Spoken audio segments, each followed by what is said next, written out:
Hi మా, ఎలా ఉన్నారు అందరూ? సో లాస్ట్ వీడియో మీకు చాలా నచ్చినందుకు సంతోషంగా ఉంది. సో దాంట్లో కొంతమంది మేడం మేము ఏదో చేయాలనుకుంటున్నాము, చేయగలమా అన్నారు. ఒక ఆవిడ ఏదో రెస్టారెంట్ పెట్టుకోవాలనుకుంటున్నాను, హోటల్ రన్ చేయాలనుకుంటున్నాను అని చెప్పారు. ఇంకొక ఆవిడ ఇంకేదో చెప్పారు. మా మీరు ఏదైనా అనుకుంటే చేయగలరు, నేను అది చెప్తాను.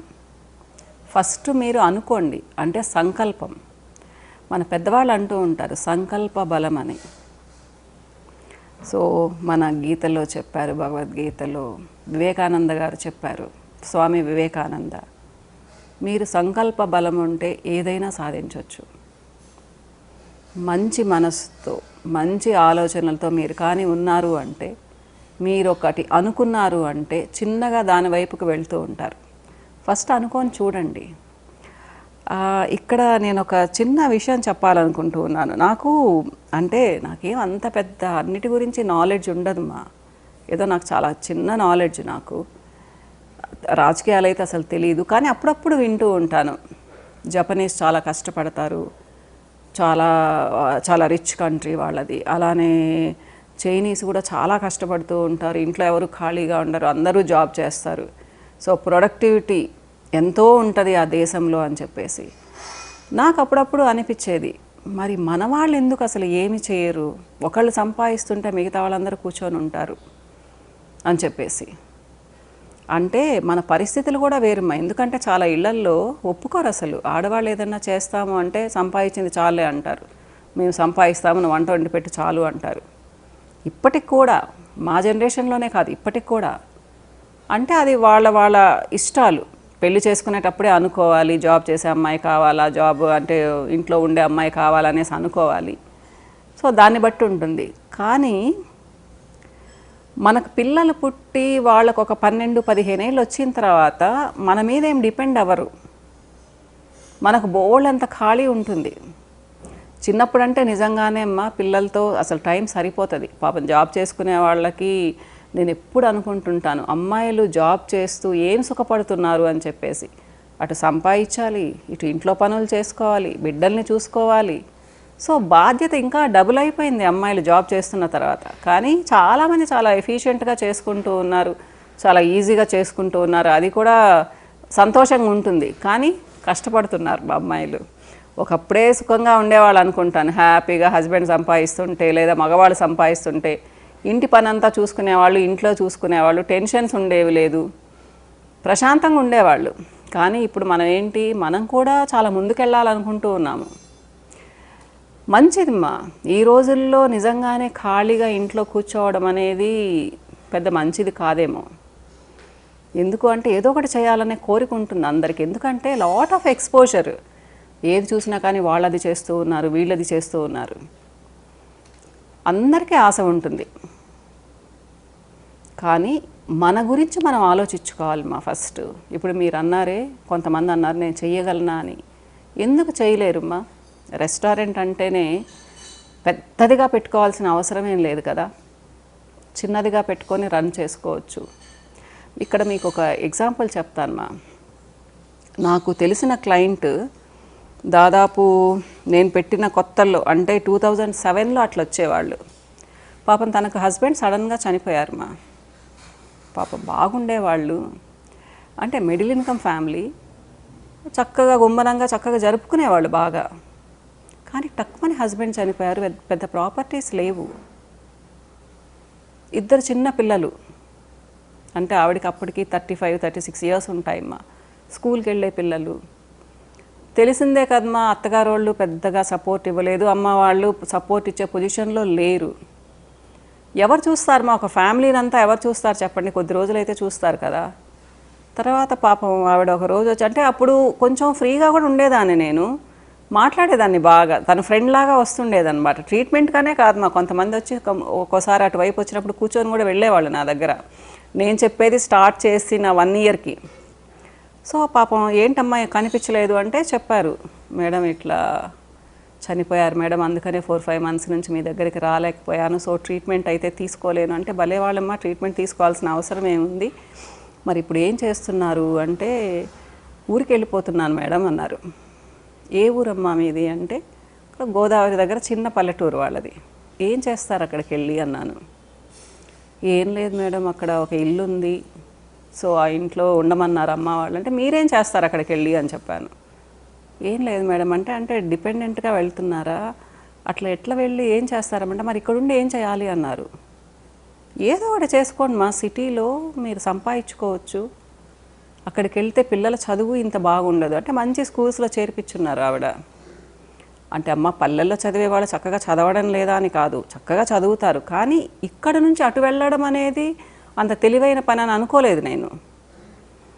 మీకు ఏం చదివారు అంటే నేనేం చదివాను మేడం, డిగ్రీ కూడా పాస్ అవ్వలేదు అని చెప్పారు. ఏం చేస్తారు మీరు అన్నాను. ఏం చేయగలరు మీరు అంటే ఏముంది మేడం వంట తప్పితే ఏం చేయలేను అన్నారు. అదే చేయండి అమ్మా అని చెప్పారు. చేయండి మా, మీకు తెలిసిన వాళ్ళకి చెప్పండి. అప్పటికి ఇంకా కర్రీ పాయింట్స్ లాగా రాలేదు మా. నేను చెప్పేది 2007, 2008 మా. అప్పుడేమి మనకి ఆన్లైన్లు లేవు, ఓన్లీ ఫోన్లు మాత్రమే ఉన్నాయన్నమాట. అది కూడా సెల్ ఫోన్స్ కూడా ఎక్కువగా లేవు, అప్పుడప్పుడే బాగా కొనుక్కుంటూ ఉన్నాం అందరం. సో చెప్పాను, వంటే చేసుకోండి మా, మీరు కొంతమందితో మాట్లాడుకోండి, పంపించండి, బిర్యానీలు అవి చాలా బాగా చేస్తారని చెప్పేవాళ్ళు అనమాట. చెయ్యండి అమ్మా అన్నాను. పాపం ఆవిడ మొహమాట పడ్డారు. మేడం చేయగలనా అన్నారు. చిన్నగా స్టార్ట్ చేయండి అమ్మా అని చెప్పాను. అంటే అంతకంటే గైడెన్స్ నేను కూడా ఇవ్వలేను మా, నేనేం ఎక్స్పర్ట్ని కాదు కదా. మీకు వంట వచ్చు అన్నారు, సిటీలో చాలా స్కోప్ ఉంటుంది, చేసుకోలేని వాళ్ళు బోల్డ్ ఎంతమంది ఉంటారు. చెప్పాను, మా వాళ్ళు ఒకళ్ళు ఇద్దరు ఉన్నారమ్మా, వాళ్ళు ఇట్లా కర్రీస్ చేస్తారు, స్నాక్స్ చేసి పంపిస్తూ ఉంటారు, దాని మీదే నడుపుకున్నారు వాళ్ళ ఫ్యామిలీని అంతా అని చెప్పేసి. ఆవిడ అంటే ఏం చెప్పలేదు మా, గమ్మున వెళ్ళిపోయారు. 2 months తర్వాత వచ్చారనమాట. చాలా హ్యాపీగా చెప్పారు, మేడం మీరు చెప్పినందువల్ల నేను అసలు వెళ్ళలేదు, హ్యాపీగా ఉండిపోయాను, నాకు కనీసం 100 మంది నాకు కస్టమర్స్ దొరికారు అని చెప్పారు. ఆవిడ పికిల్స్ పెడతారమ్మా, స్వీట్స్ చేస్తారు, బిర్యానీలు చేస్తారు, నాన్ వెజ్ కర్రీస్ చేస్తారు. సో ఇప్పుడు చాలా మంచి పొజిషన్లో ఉన్నారు ఆవిడ. పిల్లలు పెద్దోళ్ళు అయిపోయారు కదమ్మా, వాళ్ళు సపోర్ట్ ఇచ్చారు బాగా. సో అంటే ఇది గొప్ప అని చెప్పడం లేదు, మనం అనుకుంటే చేయగలమ్మా, భయపడకూడదు. అలా అనుకునే వాళ్ళకు కూడా చెప్తున్నాను, మీరు ఏదన్నా చెయ్యాలి అనుకుంటే చిన్నగా ఒక అడుగు ముందుకేయండి, అమాంతం పరిగెట్టొద్దు. నేనైతే అది చెప్తాను మా.